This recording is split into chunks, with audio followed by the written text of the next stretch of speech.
All right, and we're live. Carlos, my man, it's good to talk to you again after about a year or so. Thank you so much for your time, and I'm looking forward to our conversation. Thank you, brother. I'm excited to be here, and it's an honor to, now be on your podcast. I'm excited for everything you're working on. So, thank you again for inviting me.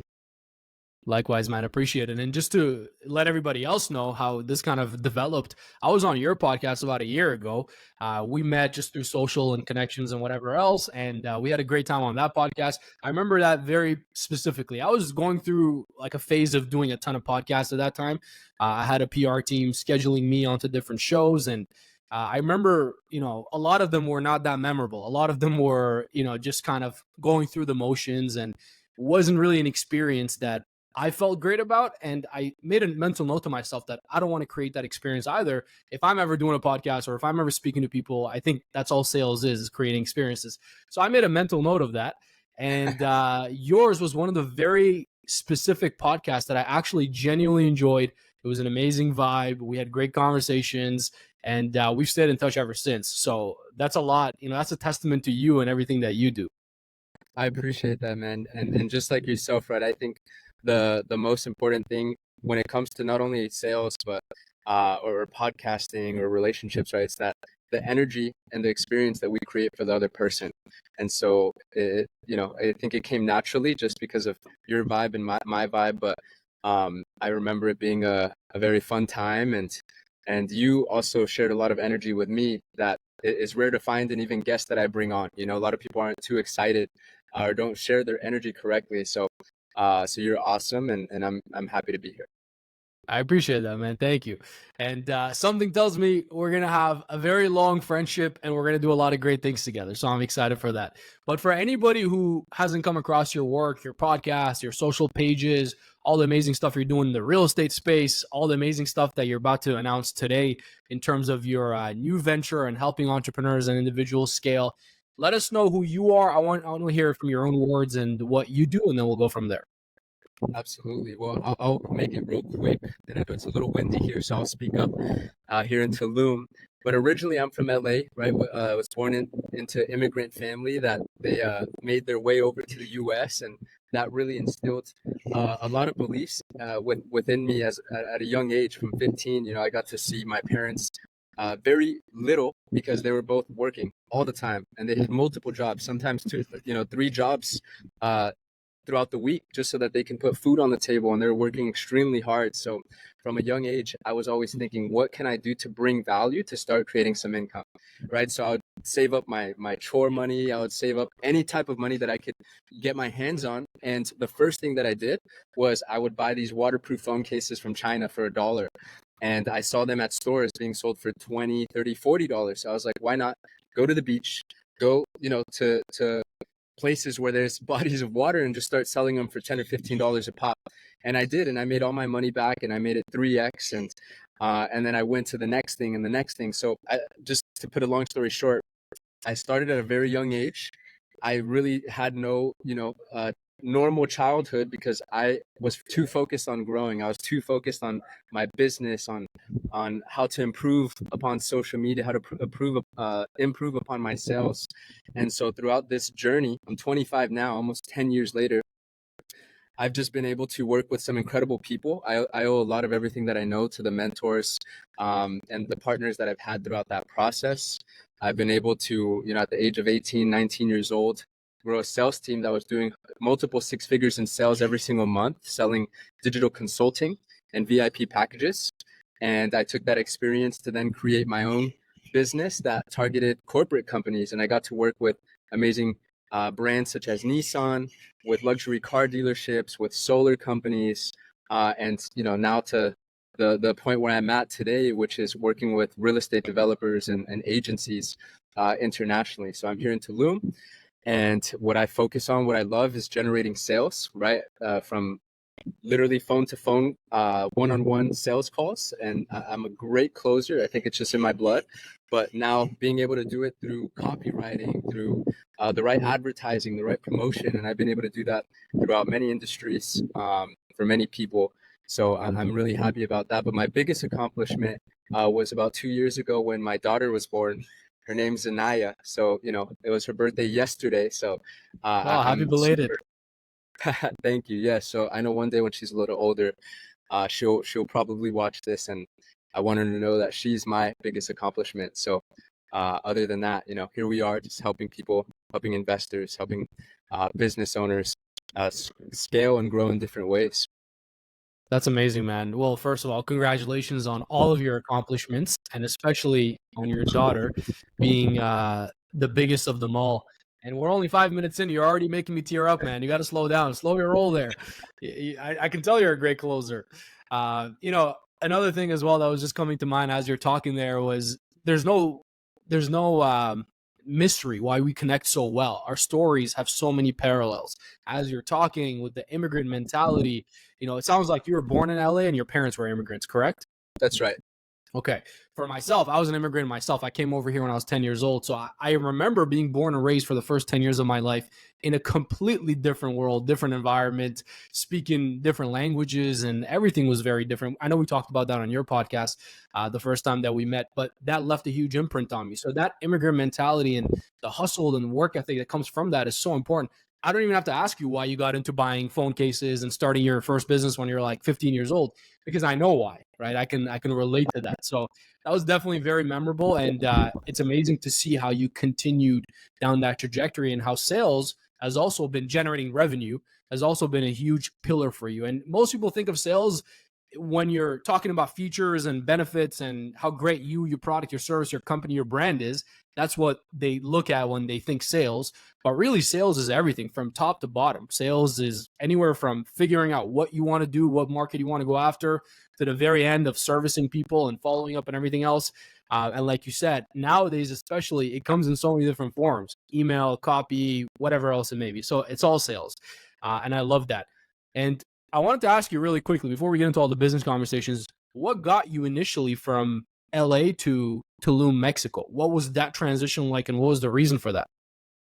Totally. Great question. The transition was definitely an interesting one because obviously I was very used to working with American companies, American people. So to step into a different country, well, where I'm from originally, where my parents are from. So, I'm actually working on my papers here now, but was very unique because I got to see a landscape where everything was open in the sense of there's a lot of opportunity because Mexico has been behind in terms of marketing, in terms of um, you know their branding, in terms of even how they communicate to their customers. Like it's very uh, traditional. It's probably how America was 15, 20 years ago. So it's exciting because I'm in a place where there's a lot of opportunity. I'm sure many people here have heard about Tulum and places like Cancun, Playa del Carmen, etc. And it's just a melting pot of different people from Europe to the States to Canada. And so I see huge opportunity here, which is one of the reasons that I decided to stay. Obviously, in the moment, when transitioning, it was stepping into the unknown. But for me, that type of stuff excites me. It wasn't my first time just picking up my things, going to a new place and starting a business. I've actually done that before in different states, and so going to a completely different country for me, the mindset that I've given myself coming in to Mexico is, it doesn't matter where I land, it doesn't matter where I go, I'll be able to create opportunity no matter what. Right, I'll be able to create the relationships. I'll be able to create the expertise. I'll be able to understand the market, to learn the legal process. I'll be able and willing to make it happen at all costs. So maybe it's different for others, right? Maybe other people come to Mexico for different reasons, and they find it to be a different experience for them because their mindset coming into it. So I'm grateful that I was really prepared mentally to now get to the point where I'm working with some of the top entrepreneurs here in the area, and we'll be doing masterminds here very soon. And it's amazing, the people that you get to meet from all around the world that are working their businesses, providing value internationally, and just deciding to choose an area that the lifestyle is a little bit different. For me, that's what I love most is the lifestyle, the beach, 10 minutes from here, the trees, the animals, everything. I do not regret coming to Mexico. Yeah, I love that. This conversation, man, both interests me for many different reasons and also inspires me. And I love when I'm talking to somebody like yourself who can inspire me in so many different ways. I'm always seeking inspiration. I think it's so important to draw that out. So I appreciate you giving me that inspiration. And hopefully, whoever else is listening is inspired to also get up and move and pursue opportunities. I was telling you offline before we got to started, I'm also in the process of a pretty large move, which we won't talk about here. I'm not disclosing that for the next few months until everything's operational and rolling and all set up. But I'm excited to also talk about that as well. But as you can tell, I'm also a big believer in pursuing opportunity, wherever that opportunity may be. And in today's world, it's a global economy, it's a global world. Social media and the online space and all these business opportunities and networks have brought everything much closer. And you can really see certain countries, certain regions, certain areas that are only thinking backwards or thinking about their history or are really at the peak of their quote unquote empires or at the peak of their progress. And then you see other regions and areas of the world where, like you said, may not have been as developed, may have been a few steps behind, but they're thinking very, very long term. They're building out long term projects. They're creating a space for entrepreneurs to come and to take advantage of, and they're making an business friendly environment, whereas unfortunately a lot of the Western countries are driving away all these entrepreneurs. So I wanted to hear your thoughts on all this because I was just having this conversation with a few people earlier today, last week. It's becoming very top of mind that a lot of people in my own network, a lot of entrepreneurs that I know, and again including myself, want to leave the big Western countries for so many reasons: political, social, business dynamics, whatever it may be, usually all of the above. And they're going to different regions, whether it be South America, whether it be Mexico, whether it be, I know technically Mexico is North America, right? People make that mistake. I wanted to make sure on record I'm clear. Am I right about that? Yeah. I believe it's, let me see, that's a great question. Not even I believe technically Mexico is considered North America, but people always say South America. So I wanted to make sure South America and Mexico. yes. We'll And just keep also, like yeah, people can look that up and correct us afterwards. It is what it is. I did my best here. make sure to But comment it. also, What's the real answer? yeah, exactly. Let us know if you knew that beforehand. And also, if you looked it up, let us know what the real answer is. We're both too busy to look it up. That being said, as well, the Middle East, there's regions like the UAE. There's a lot of opportunity in places like Singapore and Asia. There's so much going on, so much opportunity. So, what are your thoughts on all of this? Being somebody who's already made this move and knowing everything you know now, seeing how your life has changed and developed, what advice would you give younger people or entrepreneurs nowadays? Yeah, that's a great question. Well, I will say this: everybody has a different start line, right? So I see a lot of people that compare themselves.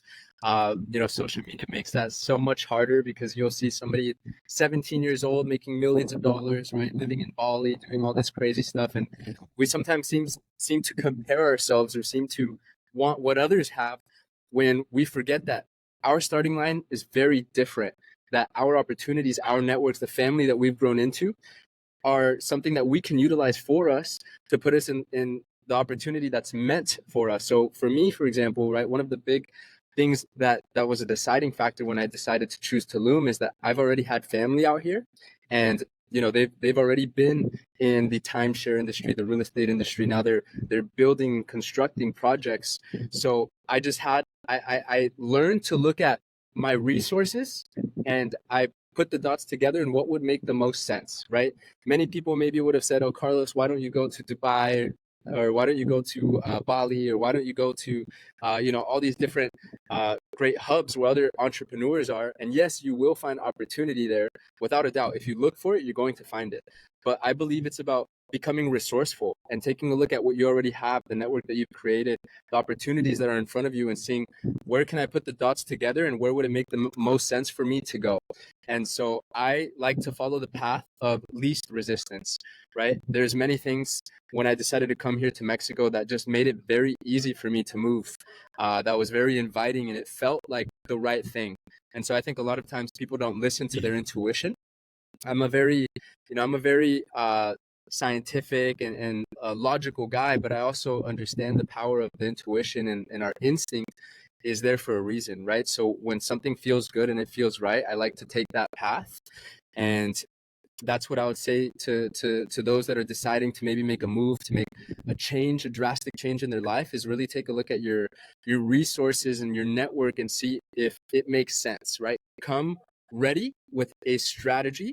And if you don't have a clear strategy yet, at least come ready with a why, with a reason behind it, because they they they say that the how and the what doesn't really matter. What matters most is the why behind it, right? If you have a big driver, if you have a big reason, a big motivation to do something, the what and the how is going to come later, okay? That will be answered by your brain, because our brains are very powerful. Whatever question that we ask it, we will create the answers. And they also say that, the quality of our life is determined by the quality of the questions we ask ourselves, right? So when we're thinking about making a drastic change, start asking good questions. Say, who do I know that might be able to help me make this decision, or that can give me some advice? Or why is it a good idea to go to this place? Why is it a good idea to go here? And start writing down the pros and cons, coming ready with a strategy, and just asking simple questions like that to yourself and to those around you will really help in navigating if it's worth making that type of move or that type of change.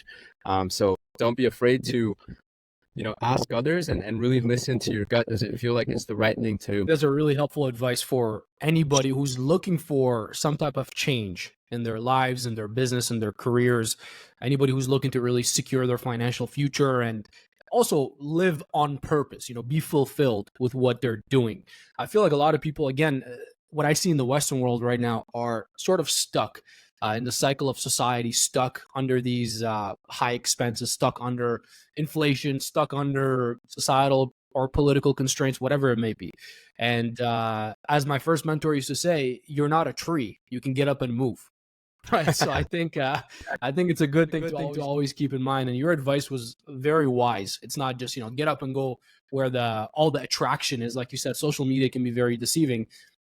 Actually take a hard look at where your advantages are, where you have leverage, and pursue those opportunities. I think that was very smart. I wanted to ask you about the decision-making process, because, making any type of big decision in business or in life can be pretty stressful. I know I have systems that I've developed over the years to make big decisions for myself.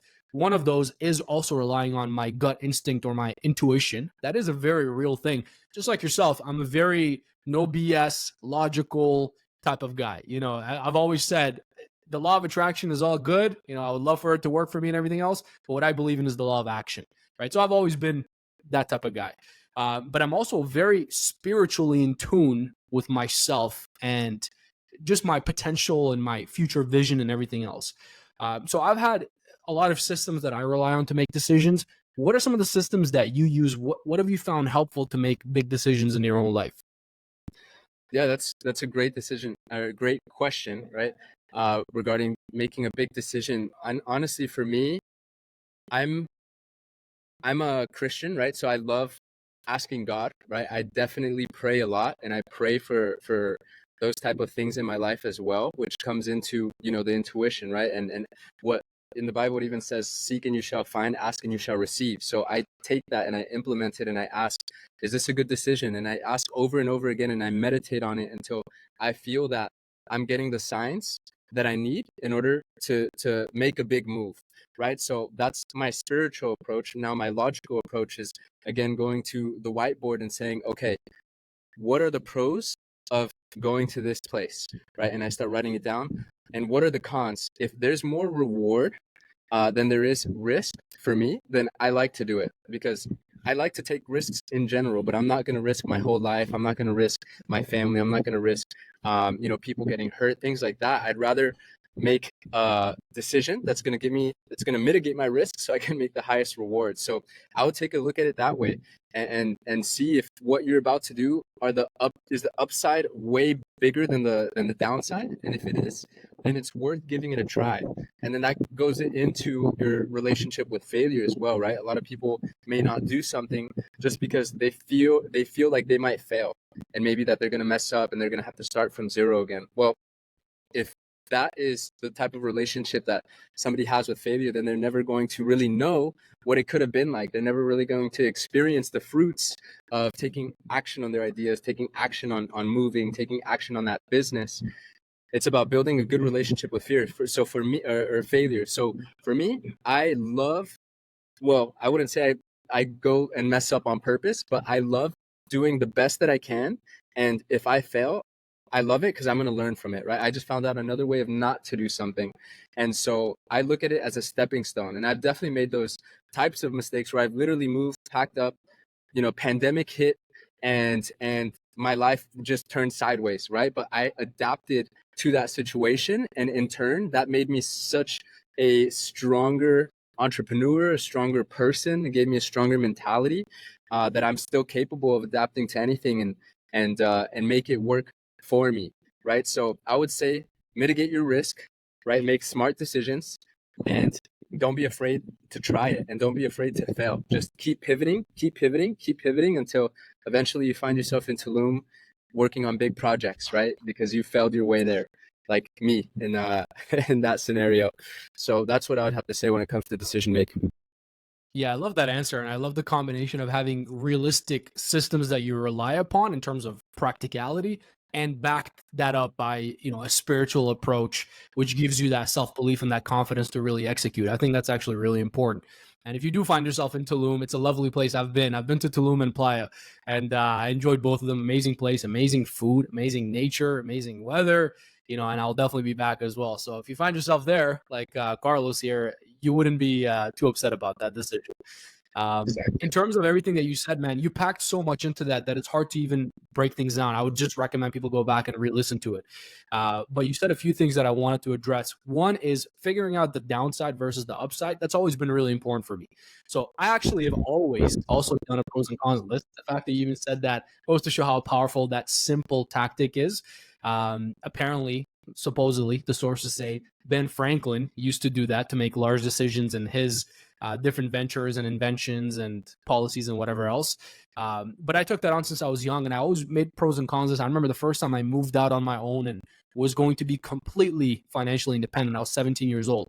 I was very young, and I was making this big move, and I just made a pros and cons list. And just a couple, there was way more cons, by the way. And this is an interesting thing about pros and cons list, right? You got to understand this piece right here. There was way more cons. There was a couple of pros, but the pros were so large and so substantial that they far outweighed all the cons stacked up together. If we took them as like a couple of rocks for a visual example, and there was a scale, there was two giant rocks on this side as the pros and a ton of little pebbles on this side. Of course, the pros still outweigh the cons. So it's not just about how much you can write down, it's about where things really are and what outweighs what, substantially speaking. So for me, that was a huge one, and I made a lot of large decisions. Deciding to pursue self-education versus formal education when I was 18 years old or so, deciding to move out when I was 17, deciding to join a couple of partnerships, deciding to venture out into my own business when I was very young as well. So all of these, I actually sat down and did pros and cons lists for, and it was always a very helpful system for me. But I think what's also really important above and beyond that is what you got in place here, which is that spiritual connection to put the rest into the hands of a higher power and just do your best and trust that it's all going to work out. I think that's so important in the entrepreneurship space. I see it with any type of high performer athletes, the ones who do extremely well and extremely well over a long period of time, understand that all they can do, like the Stoic philosophy, is control what they can control. And the rest is in the hands of a higher power. The rest is not in their control. And I think it's really important to look at it that way. So I love Amen that to you that. shared that. Yeah, no, amen to that. I think a lot of people worry about, what's going on in the world, the president, the wars, the things that are literally outside of their control. That we can't do anything about that, right? But the thing that we can control is our brain, is our body, is the decisions that we make, right? So no matter what's going on, no matter who's the president, you're going to be truly the one in control of the quality of your life, of accomplishing what you're going after, and getting the things that you want in life. It doesn't matter about who's in term, right? It's you. You are always in control. It's you taking control over your life, no matter where you are, no matter what's going on. And that's the inside out approach, which I guarantee will make a lot of people way more happy, is when they just take responsibility over their life, start from not blaming others or things that are going on, but start pointing at themselves and taking a look at, hey, what do I need to change so that I'm not feeling this way anymore, so that I'm getting better results, or what do I need to change so that my business grows? Not, oh, I need this mayor to win, or I need this policy to pass. And there's people that literally think that way. It's crazy to me because I love taking responsibility over my life. It's the most empowering feeling, and I truly believe that for those that adopt that sense of accountability, that they're going to be in the best position to change their life the way that they want to. Yeah, I definitely agree with you. One of the guiding philosophies in my life and in my career so far in sales and business has always been your outlook determines your outcome.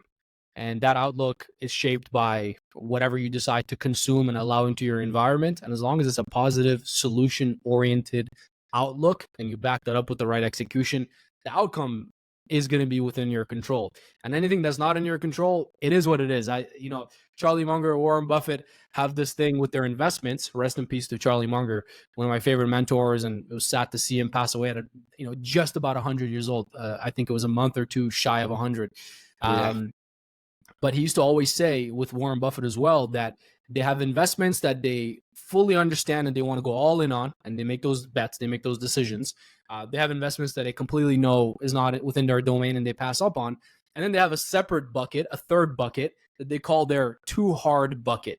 These things are just too hard to know. You can't know one way or another. So I'm just going to put it there. And I do that with my own life and with my own thinking processes. I put a lot of things into the too hard bucket, and I just don't even waste any energy or time on them. If it's not within my control, if I can't impact it or affect it in any way that's meaningful, then it's in the too hard bucket. And that's a good way to not allow yourself to get derailed by external circumstances, by what's happening in the world, by every headline you see, right? And like you said, politics or the president or whoever it is not ever going to determine your future success. That's not something you can rely on. That's not something that's, going to help you in any way. What's going to help you is the right information, the right network, and the right execution. Those three pieces in place, you can make your life whatever you want it to be, right? You can make it however you want it to look.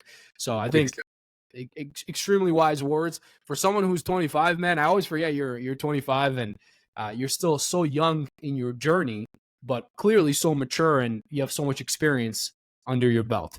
And I'd love to hear your thoughts on this. I feel like experience is so much more valuable than theory or just reading books or whatever else. So the fact that you've had all the sales and business experience, you've moved, life experience, different cultures, I feel like that's why you're in the position that you're in today. I appreciate that. Yeah, I think there's a big misunderstanding between experience and just time that goes by. Because a lot of people will say, oh, I have the seniority, right? I've been in this longer than you. And because of that reason that you have to listen to them, right? When the reality is that you can be in an industry for 10 years, but if you're only, let's say you're in sales, right? You've been in sales for 10 years, but you only hop on 2 sales calls, 3 sales calls a day, right? So over the course of 1 year, that's, my math's off, but over 1,000 sales calls, right? Mm-hmm. So that person may have a certain level of experience, but if someone comes in and they're hungry, they have the right mindset, they're doing all the right strategies, so they're hopping on 7 to 8 sales calls per day, right? That person will have so much more experience than the one that's been around 10 years saying that they have seniority, because they've been able to compress the amount of time that they go through that learning curve. They've been able to, and I love compressing time periods because you can really learn skills. You can become better at something, better than anybody, through the 10,000 hour rule. It's just how fast do you want to go through the 10,000 hours, right? Do you want to take 10 years to do it? Or do you want to take 5 years to do it, right? It's all determined by you and by truly packing in on a day-to-day basis what you must, so that you can improve upon that skill, so you can get better in that industry, so you can be that guru or thought leader, whatever it is. To be the best, you just have to put more and more hours in, like true effective hours, right? Not hours where you're on your phone for 15 minutes and then, oh, you got to go use the restroom, oh, you got to take a smoke break, and then boom, you've only worked 25 minutes of that hour, right? And so for me, at a young age, I feel like I'm grateful to have had the right mentors that showed me the empty slots in your calendar is your enemy. Like those must be filled. I had a very, very, and to this day, I have a strict, but I feel like when I was younger, super strict, where every hour of my day was filled. Like I had no time. It was just back to back to back to back to back calls and calls and calls and calls. And it's the reason why, at 18, 19 years old, I started to hit nearly 20K a month consistently in sales, right? And I was the sales manager of my team, and everyone looked at me as I'm this expert and this guru, when in reality I've only been doing it for a couple of years, right? But I really compressed the time in which I took action, in which I created those experiences to build upon that skill set. So I don't believe age matters, right? I believe experience matters. I believe your network matters, right? And that's why there's a lot of people that are setting themselves up at a very early age because they had the opportunity to network with the right people. Some people may have been, blessed into a family that they just set them up with the right connections, right?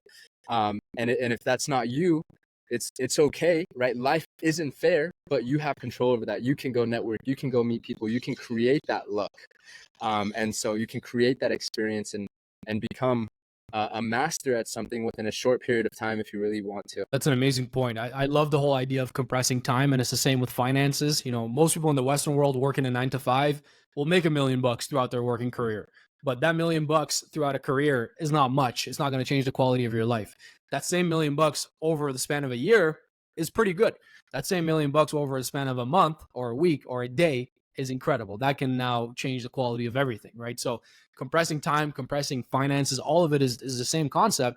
Like you said, how fast do you want to put the time in and actually get to those results? And I definitely agree, man. Experience isn't just time spent. I've seen a lot of that too, unfortunately. Experience is actually using that time wisely and leveling up, right? As the saying goes, the days are long, but the years are short. So time flies, the years fly, the decades fly, but the days are long. How are you packing your day? So I love that you said hour by hour, your calendar is packed. I think that goes to show why you are where you are today. That's a really practical thing anybody watching this can take away and start to apply, because it's something that's worked for me as well. So what does your day look like? As Seneca, the philosopher, used to say in the moral essay on the shortness of life, I love it, so I refer to it all the time. I try to re-listen to it whenever I have a chance. I probably listen to it over 100 times, the audiobook. It's a very short one. You guys can all go through it. He always says, it's not that we don't have enough time to accomplish our goals. We have more than enough time to accomplish the highest of ambitions. But it's just a matter of whether you're wasting your time in heedless luxury and whatever else versus investing your time. So the days are long. We all have the same 24 hours, whether you're a guy on the street or you're the business owner or you're Elon Musk who's juggling multiple large scale projects, right? It's just a matter of investing that time. So I love this whole idea. I love the whole concept. And speaking of time, I know you have a hard cutoff, so I want to get through a couple more things before I let you go. We have so much to talk about that I know for a fact I need to have you back on probably multiple times. So we'll do this over and over again as we continue our friendship, and I'll have you back on to discuss different ideas. Totally. But I want to hear. Yeah, go ahead. I was just going to say that I agree. I think that every time we meet, it's a different version of ourselves. And that's a powerful thing is, to tell yourself, look, the version that you are right now is not your highest version yet. There's more to learn. There's more to do. There's more to grow. And so every time you have me on, you're going to see a different version of Carlos. So, and vice versa. So let's do it.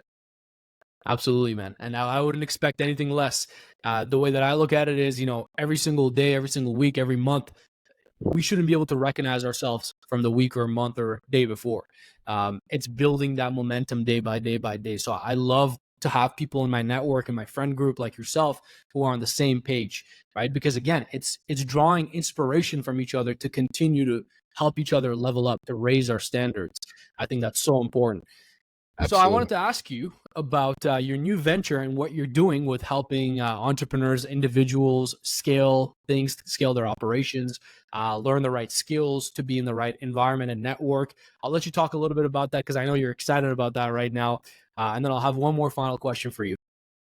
Absolutely. Yeah. Thank you for allowing me to share. For so long, I've been working with countless entrepreneurs, companies, corporations, and building strategies for them that have created really optimal results. And I've seen it time and time again that I've just been building and coaching for others that I haven't really been able to do that for myself. So it really spark a fire within me to say, you know what, it's time that I begin to treat myself as I would, any other business. And one of those things for me that I'm passionate about, that I'm excited to add value into other people's lives, and how I'm doing it is through a program. So it's called Upscale Mastery Program, where we're going over business and life. Now, I'm not a pro at all the businesses, and I'm not a pro at all the life experiences out there. So thankfully, I have some really powerful friends and my network that they're going to be included, sharing what they do best, how they created $1 million e-commerce brands, how they sold it, how they changed their life through hypnosis, and literally almost any topic that you can think about that contributes to people's success.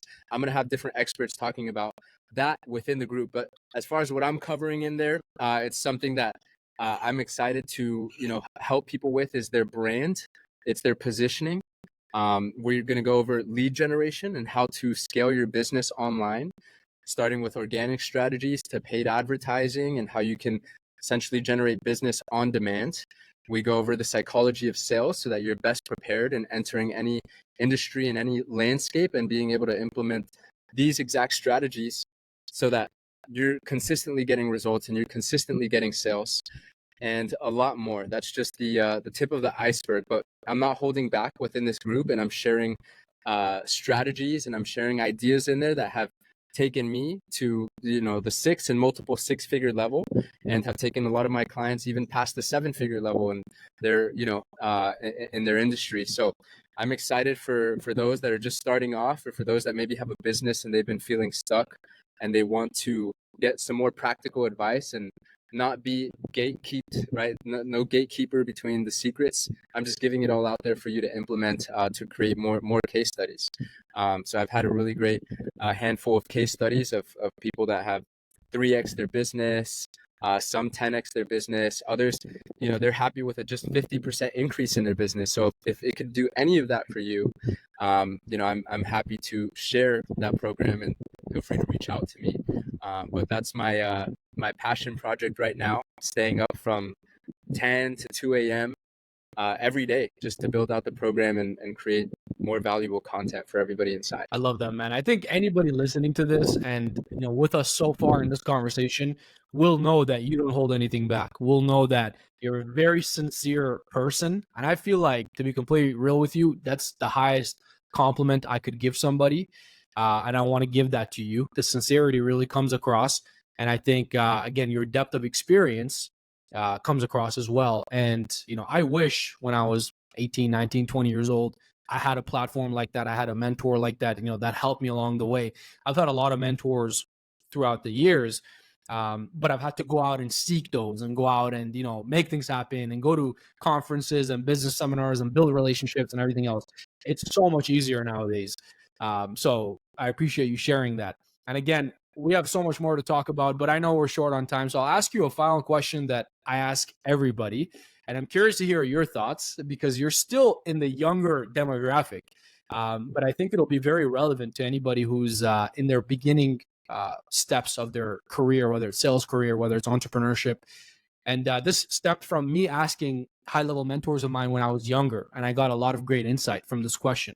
And the question is, knowing everything you know today and the person that you are today, if you could go back to your younger self and give yourself only one piece of advice, what would that be? Man, I'm going to need just about 30 seconds to really think about that. That's a great question. Yeah, take your time. This is a question that really shaped my outlook, and I got all kinds of answers from very high-level individuals. Answers as simple as "don't do drugs," and as elaborate as entire business models and layouts with detail and everything else. So I took each of those answers when I was 17, 18, 19, 20, 23, and so on, and applied it to my own business, my own life, my own layers of my character. And as Bruce Lee says, I took the good and left out the rest. And that helped me a lot. So this is why every time I speak to somebody on the podcast now, I want to hear their thoughts and their answer to that. I love it. So this is what the answer would be. It's that people have everything you want. So go meet more. People have everything you want. And I want to keep it simple, but if I would expand on it, not only just the average people, go after high level people. and start making friends, because a friend is just a stranger that you got to know. So go meet more people, go network. Love that, man. That's actually such powerful advice that I feel like people may not see it until they go and develop these networks and these relationships and see the fruits of their labor maybe a decade later, and then see how powerful that advice is.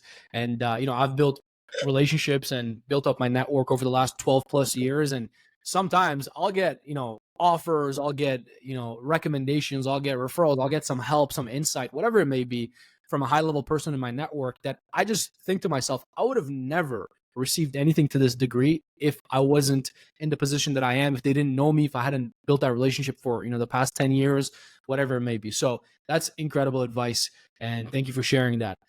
Carlos, again, I can't wait to have you back on here. I'll let you go enjoy that beautiful weather. Even though it's a bit windy, it still looks nice and sunny. And I know you got a lot going on today, so I'll let you get back to it. But again, man, it's always a privilege. It's always an honor talking to you. I'm always so excited about our conversations, and I cannot wait for the next one. So thank you so much for your time today and being here. Thank you so much, Pouya, for having me. And for those watching this that made it this far to the very end, make sure you go like and you subscribe to Pouya. He's going to bring more choir content. And it's honestly been an honor to be here. You're here for a reason. You're watching this for a reason. Nothing happens just by coincidence. So I hope that if there's anything you took from this, that you actually implement it, use it in your life, and comment below how it impacted you. And thank you so much for having me. I love that, man. And we'll put all the links and everything in the description of the notes here, just to make sure everybody finds you and gets in touch with you and reaches out based on all the little things that you do in different environments. And I'm sure everybody after this would really want to connect with you. So again, thank you so much for your time, man. Thank you, brother. Have a good day. I appreciate it.